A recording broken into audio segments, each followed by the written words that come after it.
piscine Valeret, donc il y a eu cette première consultation de la maîtrise d'ouvrage pour rédiger le cahier des charges, reprise du polycarbonate, reprise du Dampalon, repose de Dampalon.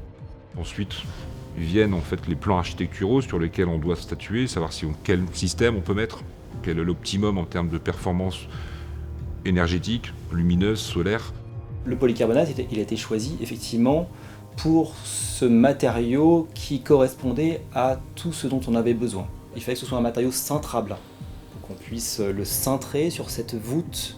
Il fallait que ce soit un matériau léger. C'est une réhabilitation, donc il ne fallait pas alourdir les charges existantes sur l'ossature béton actuelle. Il fallait que ce soit un matériau aussi translucide, afin que la lumière naturelle puisse pénétrer dans les locaux. Et puis il y a des qualités aussi thermiques. C'est un polycarbonate alvéolaire qui assure une isolation thermique entre l'intérieur et l'extérieur. Notre rôle à nous est de concevoir donc, les panneaux pour qu'ils s'adaptent exactement sur la charpente et qu'on arrive à avoir une étanchéité à l'air et à l'eau au niveau de la couverture de la piscine.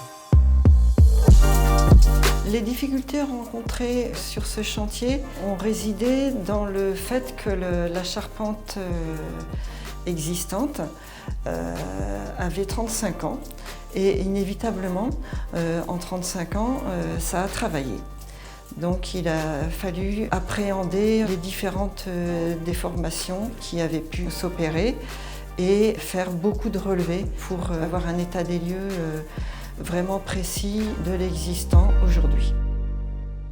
Nos clients, dans la phase d'exécution cette fois-ci, nous sollicitent pour dire voilà les vraies dimensions, voilà ce qui a été déterminé. Donc nous savons les profils, nous savons quel type de produit, nous savons sa couleur, nous savons son épaisseur, nous savons sa longueur. Et à partir de là, nous savons en fait évaluer sa conception et son intégration dans le bâtiment définitif.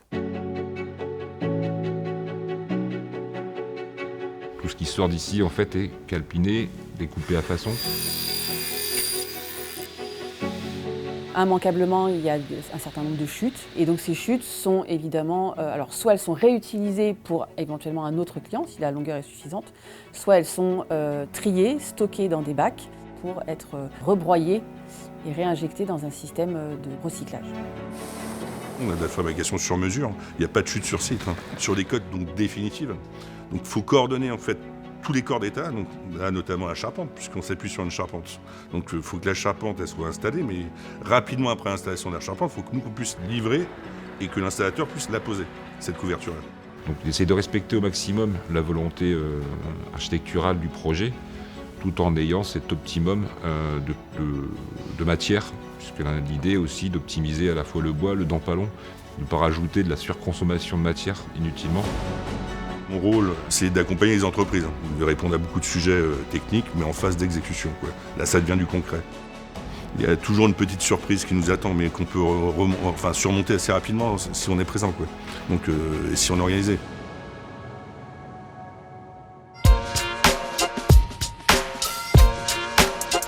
L'engagement des équipes est palpable au quotidien et puis chacun est fier de contribuer à cette réalisation.